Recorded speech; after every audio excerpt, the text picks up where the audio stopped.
अस्सलामुअलैकुम वरहमतुल्लाहि वबरकातुहू। उम्मीद करता हूँ कि आप सब खैर आफियत से होंगे, आप सबकी तबीयत भी ठीक होगी। तो आज जो टॉपिक है हमारे पास, आज बात करना चाहता हूँ। देखिए, मैंने हमेशा कोशिश की है कि हक के लिए ही बात करूँ, हमेशा मैं हक के लिए ही आवाज़ उठाता हूँ। तो जब तक अल्लाह पाक चाहेगा तो मैं हक के लिए हमेशा ही आवाज़ उठाता रहूँगा। और जब इंसान की ज़िंदगी ख़त्म ऐसे ही हो जाएगी, तो जब मेरे ऊपर मौत आनी होगी तो वैसे ही आ जाएगी। लेकिन मैं हमेशा कोशिश करता हूँ कि बलूचिस्तान के और कोयटा के लोगों के लिए और उम्मत मुस्लिमा के लिए हमेशा आवाज़ उठाता हूँ। तो देखिए, आज मैं एक आपको अजीब सी बात बताऊं। जो हमारे प्राइवेट कंपनी के मुलाजमीन हैं, एम्प्लॉयज हैं, ये चापलूसी जो करते हैं, मुझे समझ नहीं आती आखिर ये किस वजह से करते हैं। क्या आपके जो मैनेजर्स वगैरह होते हैं, आपकी कंपनी के मालिकान होते हैं, वो आपको आखिर ऐसा क्या देते हैं कि आप लोग इतनी चापलूसी करते हैं, कि इतनी मुनाफकत में भर जाते कि जो आपके आस पास के लोग होते हैं उनके साथ जैसे किसी की टांग खींचना कहते हैं, कि आप उनको मुनाफकत की वजह से उनकी टांग खींचते हैं, उनके पीछे बात करते हैं, उनकी रिबत करते हैं। और जो आपके मैनेजर्स होते हैं, आपके बॉस होते हैं, उनके कानों में दूसरे बंदे की इतनी मुनाफकत भर देते हैं जैसे उस शख्स से बुरा कोई भी ना हो, सिर्फ आपकी चापलूसी की वजह से। और आप ये नहीं जानते कि आपकी ये चापलूसी किसी के लिए बहुत ज्यादा नुकसानदेह होती है।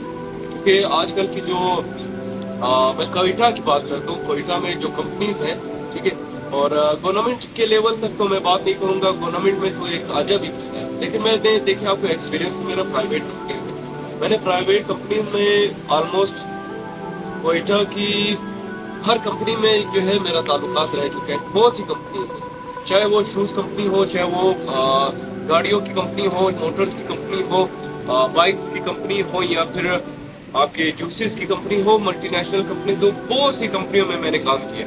तो मुझे बहुत ही ज़्यादा एक्सपीरियंस है अल्हम्दुलिल्लाह।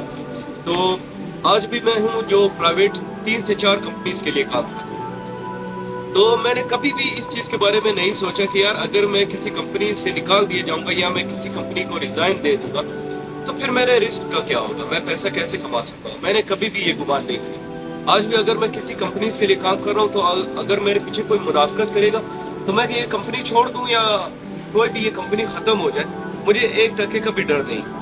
क्यों? क्योंकि मेरा सिर्फ जो गुमान है, मेरा गुमान अल्लाह पाक के ऊपर है कि मुझे रिस्क देने वाला एक अल्लाह ही है। अगर मेरी नौकरी खत्म हो जाए, कुछ भी मेरे पास ऑप्शंस खत्म हो जाए, मैं फिर उठूंगा। अगर मुझे माचिस भी बेचनी पड़ी, माचिस बेचकर भी मैं कमाऊंगा। क्यों? क्योंकि मुझे शौक सिर्फ रिस्क हलाल का। और ये आपको एक बात बताऊं कि अगर आपने देखे, आपकी तकदीर में जितना रिस्क लिखा हुआ है वो आपको मिलकर ही रहेगा। अल्लाह पाक ने लिख दिया कि इससे जो है 1 करोड़ रुपए मिलेंगे, या फिर 1 लाख रुपया मिलेगा, या फिर 1 रुपया मिलेगा। वो आपकी किस्मत में लिखा हुआ है। डिपेंड करता है कि आपने किस तरह कमाना है। उस 1 करोड़ को रिस्क हलाल के तरीके से कमाना है, या फिर किसी को आराम के तरीके से निकाल कर कमाना है, या फिर आपने देखना, डिपेंड करता है, आपके ऊपर डिपेंड करेगा कि आपने किस तरीके से इस पैसे को कमाना है।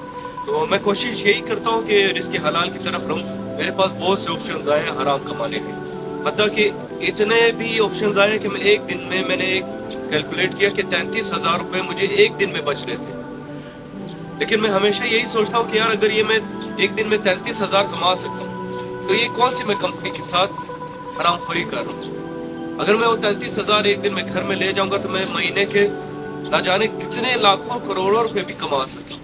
लेकिन हमेशा मैं ये जो है परेशान इस बात पे होता हूँ, जब मैं मुसल्ले पे खड़ा होता हूँ तो मेरे पास सामने एक ही चीज़ आती है कि आज मैंने किसी का हक तो नहीं खाया, या आज मैंने किसी को धोखा तो नहीं दिया। अगर मैं किसी कंपनी का 1 रुपया खाऊंगा, 1 रुपए के ऊपर 40 नमाजें जाएंगी मेरी। 1 रुपए के ऊपर 40 नमाजें जाएंगी, और वो भी कबूल शुदा। तो आप खुद गुमान करें कि हम लोग जब जुमे की नमाज पढ़ते हैं, साफ सुथरे होकर, नहा धोकर, अतर लगाकर, साफ कपड़े, और उसके बाद हम लोग कितने मुतमईन होते हैं कि यार हमने कितनी प्यारी नमाज पढ़ी। और अगर आपकी वो जुमे की 40 नमाजें चली जाए, 40 नमाजें 1 रुपए की, तो आप खुद गुमान करें कि 1 रुपए का हराम पैसा आपके क्या हालत करे। तो मेरे ख्याल में तो लानत भेजनी चाहिए ऐसे पैसे पर, ऐसी दौलत पर जो आपको हराम की तरफ लेकर जाए। तो बात हो रही थी हमारी जो है चापलूसी के ऊपर। तो खुदा का वास्ता, अगर आप लोग देखें चापलूसी जो करते हैं अपने मालिकान की, कंपनीज के ओनर्स की, और यही हमेशा गुमान कीजिएगा कि आपकी ये चापलूसी किसी और के लिए नुकसानदेह तो नहीं। کہیں آپ کی وجہ سے کسی اور کے رزق کے اوپر ٹھوکر تو نہیں لگ رہی. تو خدا اس کے اوپر دھیان دیجیے گا اور ان چیزوں سے گریز کریں، کیونکہ رزق اللہ پاک دیتا ہے، کوئی بھی رزق نہیں دیتا. بہت بہت شکریہ.